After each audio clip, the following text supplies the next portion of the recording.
n'êtes évidemment pas sans savoir que nos amis d'Airbus ont annoncé il y a maintenant près de 2 ans une ambition hydrogène majeure, une rupture technologique majeure, qui est l'avion à hydrogène, qui évidemment est arrivé en plein milieu d'une crise que le secteur n'avait jamais connue, la crise Covid, mais qui en tout cas redonne des perspectives à notre industrie, et je dis notre industrie, nous, aéroports bien sûr, mais aussi l'ensemble de nos collègues, les compagnies aériennes, les constructeurs, et puis plus généralement l'ensemble de la filière aéronautique francilienne, mais aussi nationale. C'est que pour une fois, je crois que le Val d'Oise ne va pas être en retard.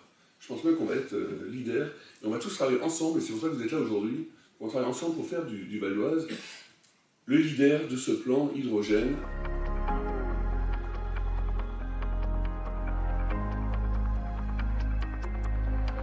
Alors, il y a plein d'initiatives qui ont été lancées. On a cité tout à l'heure celle de la filière aéronautique avec l'avion hydrogène qui se dessine. Nous avons également dans le département des innovateurs qui ont développé des véhicules particuliers hydrogène. Il y a beaucoup d'usages.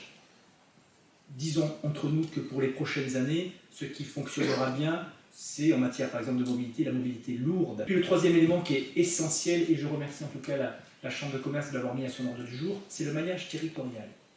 Pour arriver à développer les usages avec ce nouveau mode d'énergie, nous avons besoin de lieux de production et de lieux de stockage.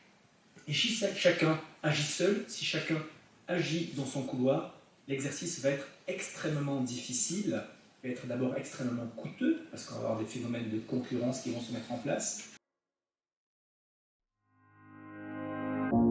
Et puis ces appels à projets écosystèmes territoriaux H2, donc hydrogène, qui ont clairement comme leitmotiv et ambition de jouer la carte du territoire et d'écosystèmes dans les territoires, c'est-à-dire essayer de combiner toute la chaîne de valeur, production, avitaillement et usage, avec bien entendu une intégration dans le territoire.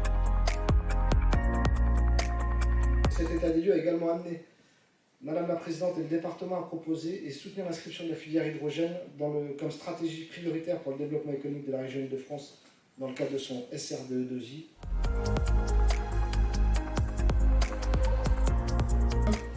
On a tous les atouts pour pouvoir, ici en Val d'Oise, être une terre d'hydrogène vert. Alors, il va falloir développer aussi un peu de l'ENR pour pouvoir verdir cet hydrogène-là.